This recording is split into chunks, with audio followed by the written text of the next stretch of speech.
ఎస్తేరు 7వ అధ్యాయము.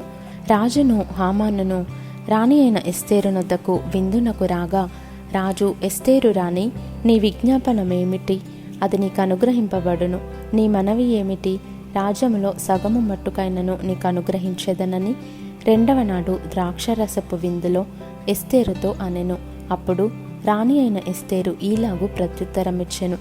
రాజా, నీ దృష్టికి నేను దయ పొందిన దాననైన ఎడల రాజవైన తమకు సమ్మతి అయితే నా విజ్ఞాపనను బట్టి నా ప్రాణమును, నా మనవిని బట్టి నా జనులను నాకు అనుగ్రహింపబడుదురుగాక. సంహరింపబడుటకును, హతము చేయబడి నశించుటకును నేనును నా జనులను కూడా అమ్మబడిన వారము.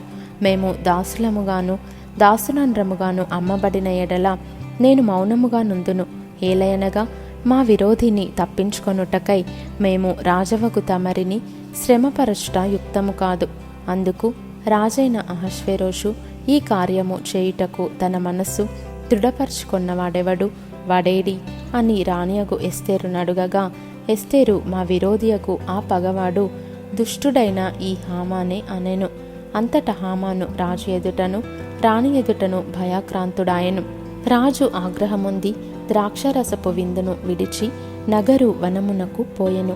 అయితే రాజు తనకు ఏదో హాని చేయనుద్దేశించెనని హామాను తెలుసుకొని రాణి అయిన ఎస్తేరు ఎదుట తన ప్రాణము కొరకు విన్నపము చేయుటకై నిలిచెను.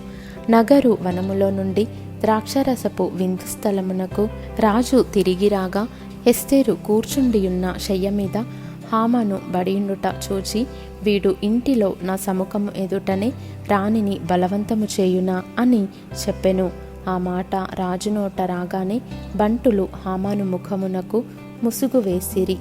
రాజు ముందర నుండు షండులలో హర్బోన అనునొకడు, ఏలినవాడ చిత్తగించుము, రాజు మేలు కొరకు మాటలాడిన మొర్దెకైని ఉరితీయుటకు హామాను చేయించిన 70 మూరల ఎత్తుగల ఉరికొయ్య హామాను ఇంటి యొద్ద నాటబడి ఉన్నదనగా, రాజు దాని మీద వాని ఉరితీయుడని ఆజ్ఞ ఇచ్చెను.